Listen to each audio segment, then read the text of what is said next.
VS classes Amlai के online platform में आप सभी का स्वागत है। मिशन कांस्टेबल 2026 में ये हमारी अगली क्लास है, जिसमें हम स्टैटिक जीके के अंतर्गत मध्य प्रदेश का सामान्य ज्ञान देख रहे हैं, जिसमें आज हम पढ़ने वाले हैं क्या, दुर्ग और किलों के बारे में। ये हमारा सेकंड पार्ट है। दुर्ग और किलों में हमने एक पार्ट देख लिया है और बहुत सारे थे जो कि एक वीडियो में कवर करना जो है पॉसिबल नहीं था, इसलिए हमने इसे 2 पार्ट में लेकर के आया है। ठीक है, तो जो बचे हुए दुर्ग और किले हैं मध्य प्रदेश के महत्वपूर्ण, उन्हें हम यहाँ पर देखेंगे।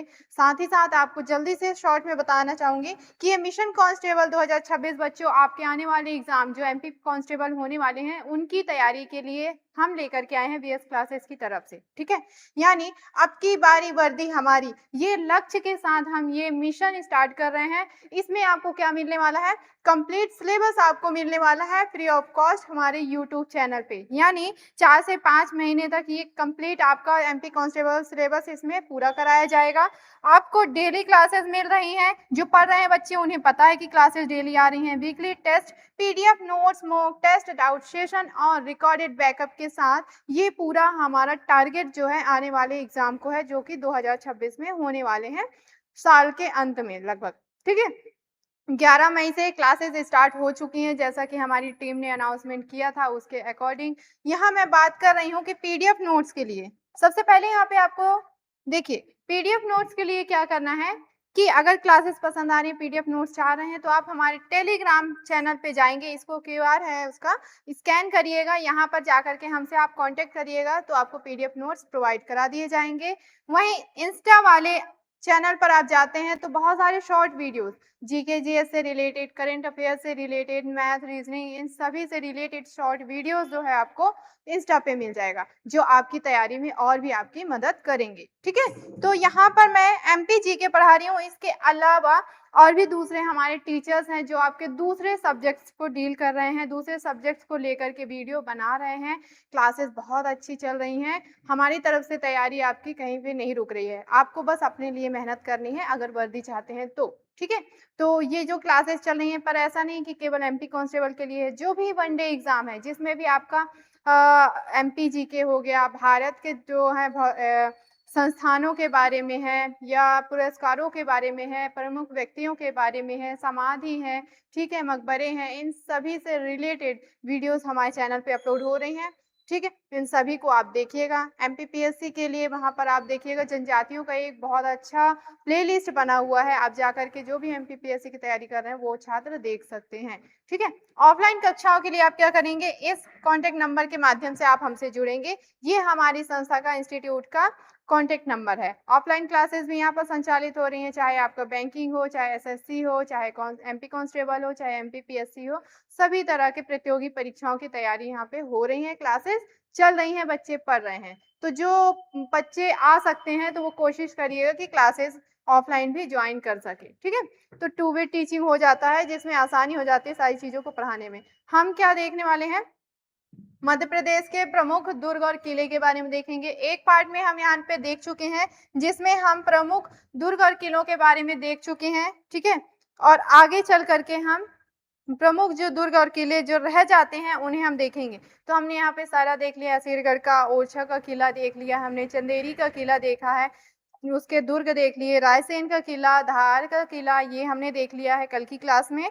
मदन महल है, सिंगौरगढ़, गढ़ किला, ठीक है, बांधवगढ़ का किला, ये हमने देख लिया है। और लास्ट में हमने देखा था गढ़ कुंडार का किला, जिला निवाड़ी आपका पड़ेगा, नरवर का किला, शिवपुरी। तो ये कुछ प्रमुख किले हैं जिनके बारे में हम यहाँ पर देख चुके हैं। ठीक है, अब जो बचे हुए दुर्ग और किले हैं उनको हम यहाँ पर पढ़ लेते हैं, आगे बढ़ते हैं। ठीक है, इसके बाद अगला जो प्रमुख दुर्ग और किला है उसमें आता है हिंडोरिया।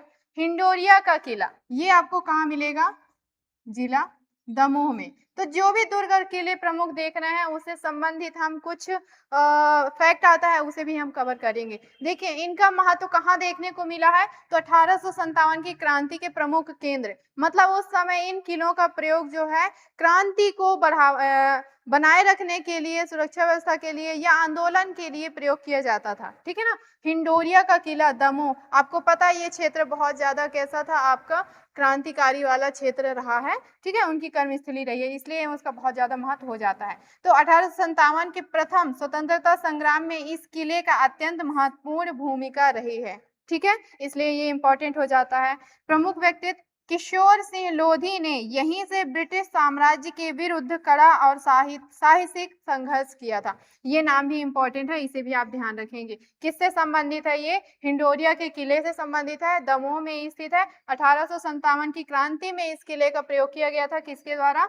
किशोर सिंह लोधी। ठीक है, इन्होंने जब ब्रिटिश शासन के विरुद्ध विरोध किया था तो इस किले का यहाँ से ही वो संचालन कर रहे थे इस आंदोलन का, ये ध्यान रखेंगे।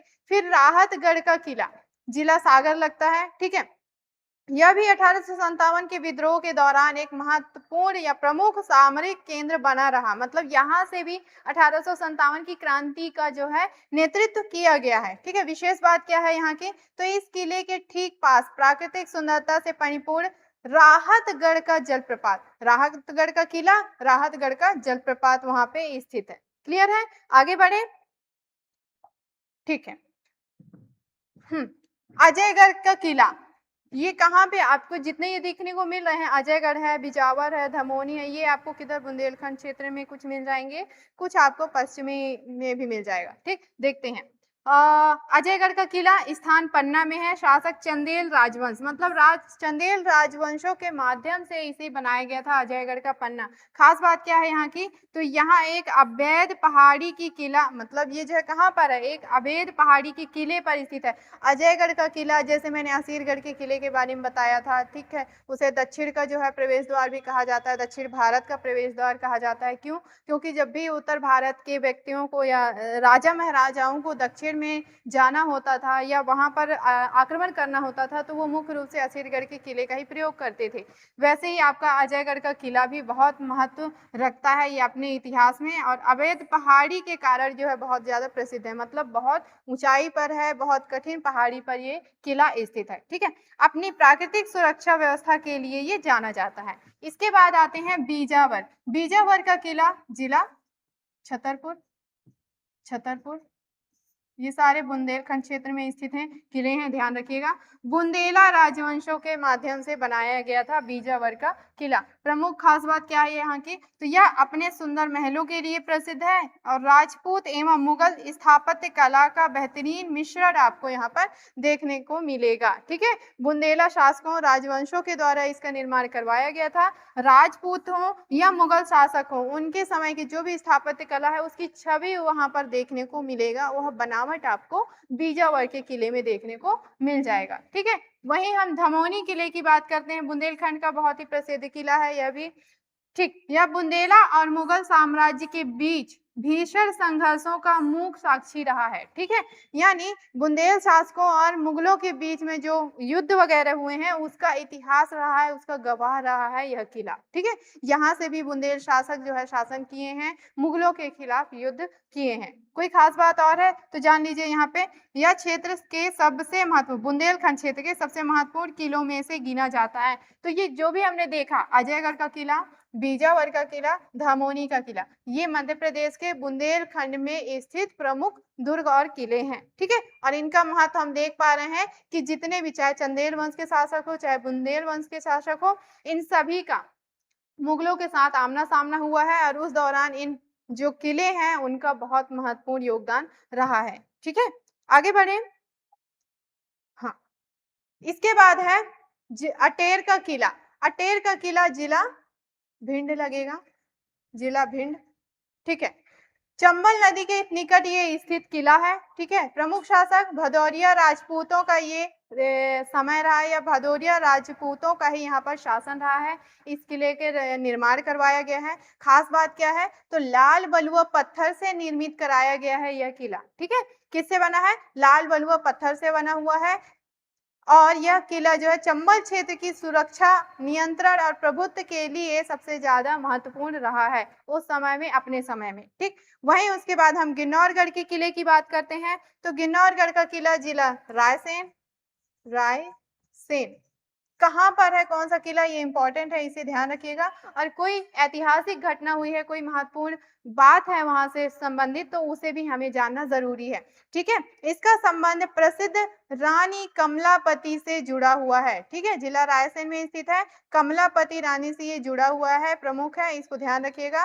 और दोस्त मोहम्मद खान का प्रभाव भी इस क्षेत्र में आपको देखने को मिलेगा। ठीक है, गिन्नौरगढ़ के किले में, यानी पहले रानी कमलापति ने यहाँ पर शासन किया है, यहाँ पर रही हुई हैं। उसके बाद दोस्त मोहम्मद खां, इनके बारे में भी आप देखेंगे, जिन्होंने भोपाल की स्थापना की थी, भोपाल सल्तनत की स्थापना की थी। ठीक है ना, तो इसलिए इनका भी नाम मोस्ट इंपॉर्टेंट हो जाता है। इन्होंने भी यहाँ पे इस किले पर शासन किया था। इसके बाद कोई खास बात है यहाँ से, तो यह किला घने जंगलों और दुर्गम पहाड़ियों के बीच एकांत में स्थित है, सही है, जो इसे उत्कृष्ट प्राकृतिक सुरक्षा प्रदान करता है। ठीक है ना, तो बहुत ही घने वनों के बीच में इस दुर्ग, इस किले को बनाया गया है, जिसकी वजह से इसकी सुरक्षा व्यवस्था और भी मजबूत हो जाती है। और इतिहास में इसका महत्व हमको देखने को मिल रहा है, क्योंकि इतने प्रमुख जो है शासकों ने यहाँ पर शासन किया हुआ है। ठीक है, आगे बढ़े। हाँ, देवरी का किला, देवरी का किला ये जिला सागर में स्थित है। ठीक है, इसका संबंध मुख्य रूप से मराठा एवं बुंदेला शासन से जुड़ा हुआ है। ठीक है, मराठों ने और बुंदेल शासकों ने यहाँ पर शासन किया है, उनके अधिकार क्षेत्र में था। खास बात क्या है यहाँ की, तो यहाँ पर कोई शाही निवास नहीं है, बल्कि मुख्य रूप से क्षेत्रीय सुरक्षा, निगरानी और प्रशासनिक नियंत्रण के लिए इसे महत्वपूर्ण माना जाता था। यानी यहाँ पर प्रॉपर कोई शासक निवास नहीं करते थे, लेकिन इसे जो है कैसा प्रयोग किया जाता था, युद्ध वगैरह में, सुरक्षा वगैरह के लिए, निगरानी रखने के लिए अपने दुश्मनों, अपने शत्रुओं के ऊपर। ठीक है ना, तो इस किले का महत्व भी इतिहास में बहुत ज्यादा इंपॉर्टेंट हो जाता है। देवरी का किला, जिला सागर। बरोदिया का किला, बरोदिया का किला जिला बुंदेलखंड क्षेत्र में ये आपका स्थित है। बुंदेलखंड क्षेत्र का प्रमुख जितने हमने किले देखे हैं उसमें से एक है ये बरोदिया का किला। ठीक है, यह बुंदेलखंड अंचल का एक ऐतिहासिक और प्राचीन किला है। यह किला मुख्य रूप से स्थानीय राजाओं और क्षेत्रीय सामंतों का निवास स्थान भी हुआ करता था। ठीक है ना, इसलिए ये क्षेत्र, ये जो किला है, यह भी अपना महत्वपूर्ण किले हो जाता है। तो हमने अभी तक कितने, ये हो गए 24, 25, यानी मध्य प्रदेश के लगभग 25 महत्वपूर्ण दुर्ग और किलों के बारे में हमने यहाँ पर पढ़ लिया है। और ये सारे किले या दुर्ग जो भी हैं, चाहे कोई भी आप एग्जाम दे रहे हो, इनसे प्रश्न अगर बनता है तो जरूर पूछे जाएंगे, और इन्हीं में से आएंगे, इनके बाहर से कुछ भी नहीं आएगा। तो सारे किले या दुर्ग सारे इंपॉर्टेंट हैं, आपको सभी को यहाँ पर देखना है। ठीक है, अब कुछ एक दो फैक्ट रह जाते हैं इनसे संबंधित, उन्हें भी समझ लेते हैं। जैसे प्रमुख राजवंश और उनसे संबंधित किलों के बारे में यहाँ देख लेते हैं। हो सकता है चीजें यहाँ पे रिपीट हो, तो रिवीजन के तौर पे एक बार हम फिर से देख लेते हैं। जैसे गोंड राजवंश, रानी दुर्गावती और संग्राम शाह, इनसे संबंधित कौन कौन से किले हैं, जैसे मदन महल हो गया, चौरागढ़, सिंगौरगढ़, गढ़ा का महल और रामनगर। ये प्रमुख किले जो हैं किनसे संबंधित है, गोंड राजवंशों से, जिसमें रानी दुर्गावती, संग्राम शाह, इनसे संबंधित प्रमुख किले हैं। ठीक है ना, बुंदेला एवं खंगार राजवंश, इनसे संबंधित प्रमुख किले ओरछा का, चंदेरी का किला, बिजावर का किला, गढ़ कुंडार का किला, धमोनी का किला, इन सभी को हमने देख लिया है। उन क्षेत्रों में ये पाए जाते हैं, बुंदेलखंड क्षेत्र के ये प्रमुख किले हैं। ठीक है ना, वहीं मालवा सल्तनत एवं अफगान से संबंधित, मालवा सल्तनत जो आपकी चली है मालवा में, ध्यान रहेगा, और अफगानों से भी संबंधित रहा है वो क्षेत्र, तो वहां जो भी दुर्ग किले पाए जाएंगे उन पे भी इनका अधिकार आपको देखने को मिलेगा। जैसे मांडू दुर्ग, ये प्रमुख रूप से बाज बहादुर द्वारा ही निर्मित करवाया गया था। ठीक है ना, और असेरगढ़ का किला ये मालवा क्षेत्र में आपको मिलेगा। ठीक है, वहीं राजपूत एवं अन्य, जिसमें आपके चंदेल, तोमर, परमार, भदौरिया, ये सभी जो है प्रमुख राजवंश आते हैं, और इनसे संबंधित प्रमुख किले, जैसे ग्वालियर का किला। वैसे ग्वालियर का किला जहाँ पे प्रमुख रूप से तोमर और सिंधिया की कर्मस्थली रही है, उनका अधिकार क्षेत्र रहा है। ठीक है, अटेर, यहाँ भदौरिया राजपूतों का प्रमुख शासन रहा है। अजयगढ़ चंदेल शासकों का प्रमुख शासन रहा है, कर्मस्थली रही है, उनका क्षेत्र अधिकार क्षेत्र रहा है। धार का किला परमार राजवंशों का, और भोज का, परमार वंश के जो राजा थे प्रमुख, कौन, राजा भोज, जिन्होंने धार के किले का निर्माण करवाया था। तो इस तरह से ये प्रमुख किले हो गए, उनसे संबंधित प्रमुख राजवंश या प्रमुख शासक हो गए। ठीक है, अब लास्ट में एक चीज और देख लेते हैं कि बहुत सारे ऐसे दुर्ग और किले हैं जिन्हें अन्य नामों से जाना जाता है, उनकी खास बातों की वजह से, ऐतिहासिक महत्व की वजह से और भी दूसरे महत्व के कारण उन्हें जो है उपनाम दिया जाता है। ठीक है, तो उन दुर्ग और किलों के उपनाम देख लेते हैं। जैसे भारत का जिब्राल्टर कहा जाता है ग्वालियर के किले को। दक्षिण भारत का प्रवेश द्वार असीरगढ़ के किले को।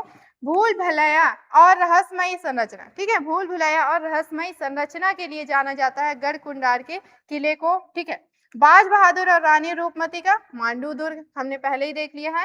राजा नल और रानी दमयंती की कथा, जैसे राज बहादुर और रानी रूपमती का है मांडू दुर्ग, वैसे ही राजा नल और फिर दमयंती, इनकी प्रेम कथा संबंधित जो किला है वो है नरवर का किला। ठीक है, संतुलित विशाल शिला, ये किसके लिए जाना जाता है? मदन महल। बहुत ही ज्यादा विशाल और बहुत ही ज्यादा संतुलित बनाया गया है, बहुत ही खूबसूरत महल है ये, आप जाकर के इसे देख सकते हैं। ठीक है ना।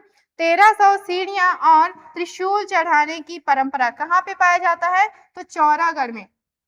शिव जी से संबंधित है ये। आप ये आज भी ये बहुत ज्यादा धार्मिक महत्व का स्थल है। यहाँ पर जाते हैं श्रद्धालु, त्रिशूल वगैरह जो है अर्पित करते हैं। तो ये आपके प्रमुख किले हो गए और उनके उपनाम, जिन नामों से इन्हें जाना जाता है। ठीक है, तो यहाँ पर मध्य प्रदेश के प्रमुख दुर्ग और किले कंप्लीट होता है। उम्मीद करती हूँ बहुत अच्छे से सारी चीजें समझ में आई होंगी। और ये हमारा सेकंड पार्ट था। हमने इससे पहले वाले भी पार्ट में हमने बाकी महत्वपूर्ण दुर्ग और किलों को देखा था। तो इसको अगर आप देख रहे हैं तो इससे पहले वाले पार्ट को भी जरूर देखिएगा, तभी आपका जो ये पूरा टॉपिक है वो कंप्लीट होगा बहुत अच्छे से। ठीक है, तो उम्मीद करती हूँ सारी चीजें बहुत अच्छे से समझ में आ गई होंगी। ठीक है, आपको क्या करना है, केवल आपको मिल करके हमारे साथ अपनी तैयारी करते रहनी है, अपनी पढ़ाई करते रहनी है। ठीक है ना, क्योंकि हम यहाँ पर नहीं रुकने वाले हैं। आपका पूरा कंप्लीट सिलेबस हम आपको यूट्यूब पे कराने वाले हैं, इसलिए आपको अपने लिए थोड़ा मेहनत करना है। पढ़ते रहिए, फिर मिलते हैं नेक्स्ट वीडियो में। Take care.